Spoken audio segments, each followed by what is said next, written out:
Spread love, man. Why do men with goals succeed in life and men without them fail? Well, let me tell you something which, if you really understand it, will alter your life immediately. If you understand completely what I'm going to tell you from this moment on, your life will never be the same again. You will suddenly find that good luck just seems to be attracted to you. The things you want just seem to fall in line, and from now on you won't have the problems, the worries, the gnawing lump of anxiety that perhaps you've experienced before. Doubt, fear, well, they'll be things of the past. Here's the key to success and the key to failure. We become what we think about. Now let me say that again. We become what we think about.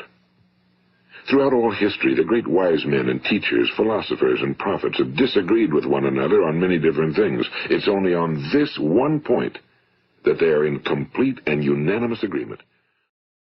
Have you ever felt like, you're capable of way more, but you just can't seem to break through to that next level? Yeah, like there's this untapped potential inside just waiting to be unleashed. Exactly. And that's what we're diving into today. Yeah. A speech that claims to hold the, get this, strangest secret to success. And it might just help you unlock that potential. It's from Earl Nightingale, a real legend in the personal development world. And he jumps right in, doesn't waste any time. He starts by saying, ready for this? We become what we think about. Powerful stuff. Okay, but he doesn't just throw that out there, right? No, he backs it up with this incredibly powerful analogy. He compares our minds to fertile land. Okay, I am here for a good analogy. Tell me more. So picture this. A farmer with a field. Okay, got it. They can plant corn, right? Yeah. Or they can plant nightshade. Nightshade. That's Belladonna, poisonous stuff. right, of course. But one's like a staple crop and the other can kill you. Exactly. But here's the thing. Both will flourish equally well.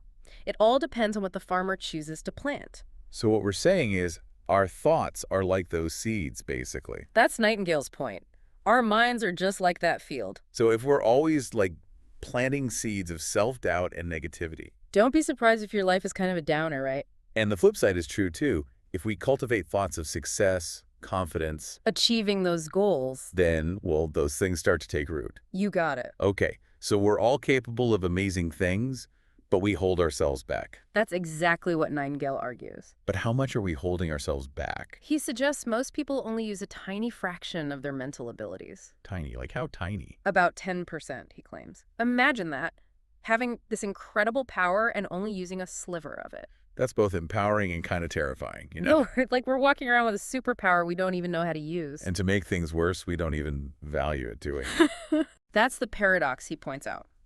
We value things we pay for more than things we get for free. It's true. Fancy gadgets, designer clothes, we'll shell out for those. But the incredible potential of our own minds, something we're given, we take it for granted. So instead of harnessing this power, to achieve our dreams, We use it for small jobs. letting our fears and doubts hold us back. That's like driving a Ferrari in first gear.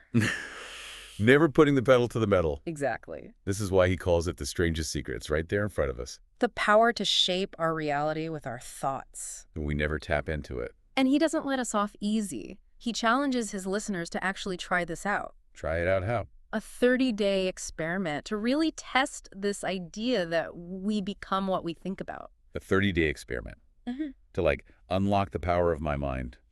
Okay, I'm intrigued. What do I have to do? It's about taking this idea, that we become what we think about and actually putting it into practice. So no more just wishing and hoping. Exactly. Time to get down to business. Nightingale says the first thing is to pick one goal. One. Just one. One single, clearly defined goal, something you want more than anything. Okay, focus is key. Got it. But how's that gonna, unlock this strangest secret?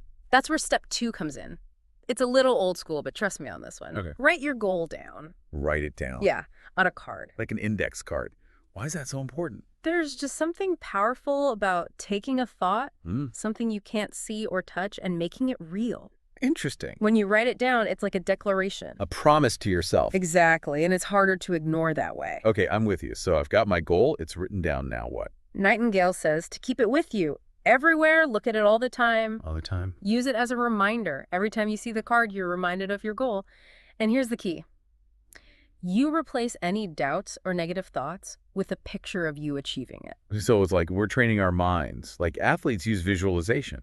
Exactly. It's about choosing what we focus on, feeding the positive, and starving the negative. Makes sense. But let's be real, forming new habits is hard. Oh, absolutely. Nightingale doesn't sugarcoat it. So how do we stick with it? Persistence. Consistency is key, he says.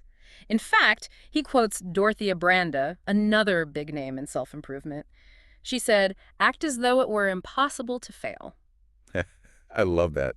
It's like shifting your mindset from what if I fail Yeah, to what if I succeed? exactly. But it's not about pretending the work isn't there. Nightingale says success comes with a price tag. You got to be willing to pay the price. Okay, the price, huh? So it's not going to be easy. It's not a free lunch, that's for sure. But what does that even mean, pay the price? Like, do I have to give up everything else in my life for this one goal? Not necessarily, no. It's more about recognizing that anything worthwhile, it takes effort. Right, putting in the work. Focus, yeah.